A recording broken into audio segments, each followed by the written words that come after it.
I am the doctor.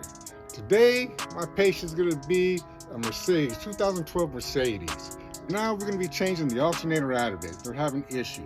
And this is all the tools we're going to need right here. A ratchet extension.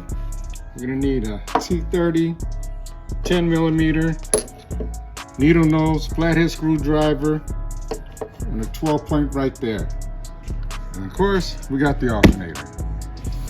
Now, back here first, we're going to be taking out the battery, disconnecting it back here. Come back here.